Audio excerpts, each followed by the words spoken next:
So I'm reading a 2024 study that involved over 400,000 people, which found that women who strength train only 2 or 3 days a week are more likely to live longer and have a lower risk of death from heart disease compared to women who don't strength train at all.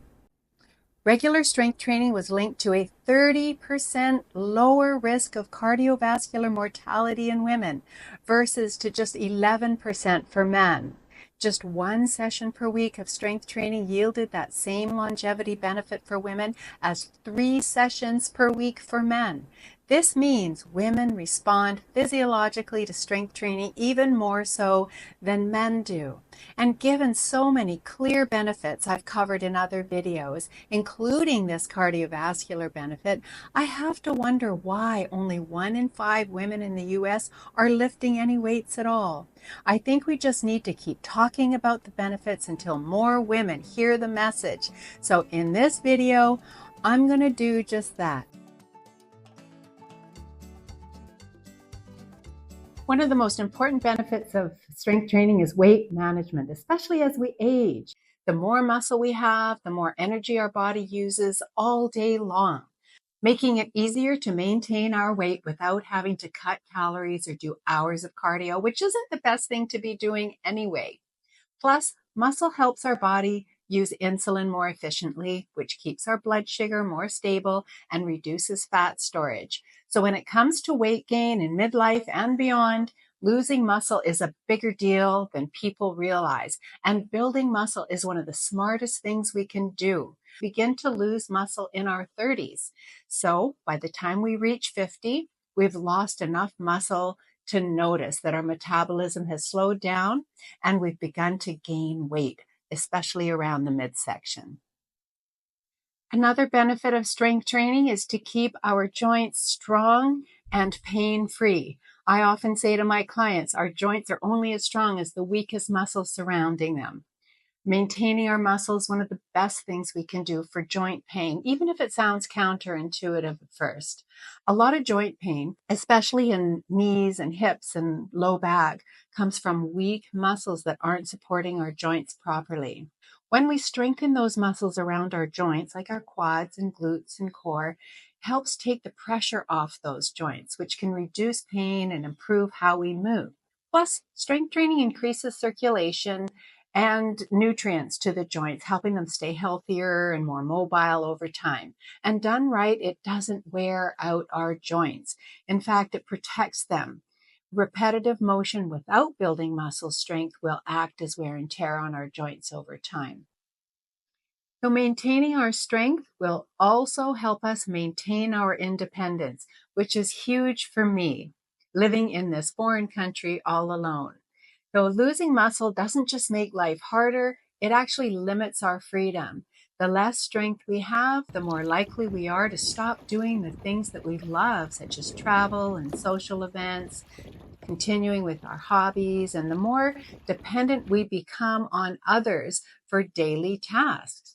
Some examples of what happens when we lose strength as we age are things like getting out of a chair or even getting up off the toilet. And if we lose strength in our legs, it can be harder to do things like getting in and out of bed. And hopefully we don't experience these challenges. But sometimes people as young as in their 50s and 60s are affected by such severe muscle loss and strength loss. Carrying groceries and lifting things can become a challenge too. Walking becomes slower and less stable, so we're more likely to trip and fall. Muscle loss can make it harder to clean and cook and do housework. And some people develop difficulty getting in and out of their cars even. And some people find they can't stand for very long, so they avoid those situations that require standing. These are just a few examples of how loss of muscle and loss of strength can affect our independence. Personally, I don't want to be a spectator in life. I want to be an active participant, particularly because I had a baby so late in life. Also, I live here in a foreign country alone and have no choice to maintain my strength and independence. For example, our drinking water is delivered in garrafones, which are the 20-liter bottles and they weigh about 44 pounds or 20 kilos, and the guys drop it off outside my door. But I need to be able to bend down and pick those heavy bottles up and bring them into the house. I put them into the storage cupboard, and then when I'm ready for a new one, I have to be able to put it up onto the counter. And I'm able to do that without any problem at all. Had I not maintained my strength, I wouldn't be able to do that and would need to bother a neighbor to come and help me. And I don't want to do that. Strength training also helps to maintain our brain health and helps prevent cognitive decline. Strength training doesn't just build strong muscles, it also supports a sharper brain. When we lift weights or do resistant exercises, our body releases chemicals like BDNF, which is brain-derived neurotrophic factor. It's kind of like fertilizer for our brain. BDNF aids in learning, memory, and overall brain function, and strength training also improves blood flow to the brain, bringing more oxygen and nutrients that help keep our minds clear and focused. Plus, maintaining muscle helps with blood sugar regulation and insulin sensitivity, which are closely tied to brain health. High blood sugar and insulin resistance, which are far too common in midlife nowadays, are linked to brain fog. In women, brain fog is often blamed on declining estrogen during perimenopause and menopause. So by building and preserving our muscle, we're helping our body manage energy more efficiently, and our brain benefits too. And let's not forget that strength training reduces stress hormones and improves our sleep. Two major factors keeping our mind sharp and our mood steady. In short, strong muscles help support a stronger, clearer brain. Strength training also helps us to maintain healthy posture, especially when sitting for long periods of time. Whether for work or non-work situations, our posture can be negatively affected. That head forward posture that's so common nowadays is a result of long periods of sitting, staring into a computer monitor, or even staring down at our phones. This is due to a weakened upper back, weakened neck flexors, and tight neck extensors. I'll talk more about head forward posture as it pertains to prolonged sitting in another video. But the main thing is we don't want to wait until this posture has taken hold. As we age, we tend to go into flexion, which means the rounding forward because of our weakened posterior chain of muscles. When training my clients, I almost always give a lot of attention to the back, doing 2 to 3 back exercises to 1 chest exercise. My goal is to strengthen the back and open up the chest, especially if that client has a job which requires them to sit for long periods of time in front of a computer. In addition, as our body weakens, it'll go into flexion just naturally if we are not strengthening it. This means hinging forward at the hips and rounding of the upper back and eventually shuffling so as not to lose our balance. So beginning strength training early in life will improve and mitigate all of this. Strength training will also help with balance as we age. Balance is negatively affected as we age due to a weak core and weak limbs.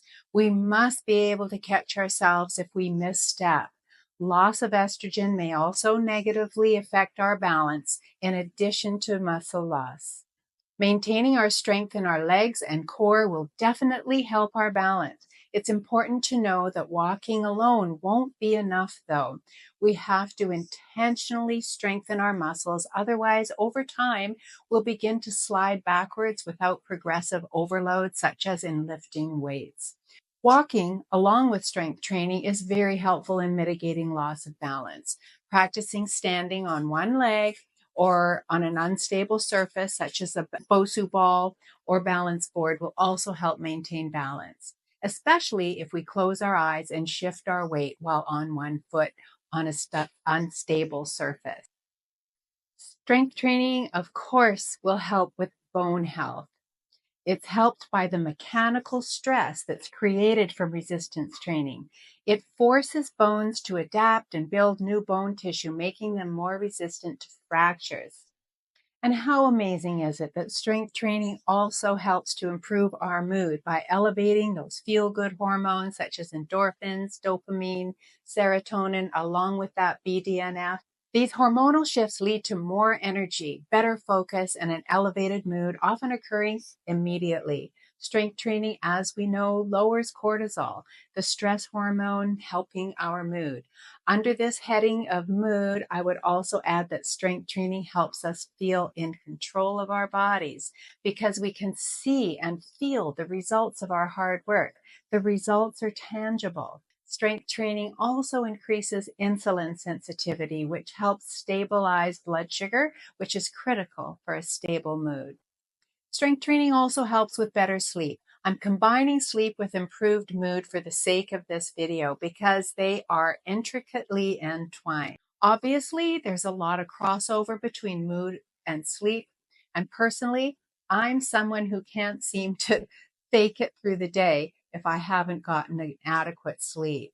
My mood gets completely thrown off. So let me know if you're someone who can just power through the next day if you haven't gotten a proper night's sleep, or you are pretty much a write-off like I am. Strength training also helps with metabolic health. Muscle is metabolic tissue, even at rest. With every contraction, muscle utilizes the glucose in our blood as fuel. The more sugary, ultra-processed foods and simple carbohydrates, the more glucose will be in our blood. If our muscles don't require the glucose for fuel, meaning we aren't contracting our muscles, that glucose gets stored in our muscles as glycogen. But if the muscles aren't working, the stores quickly become full.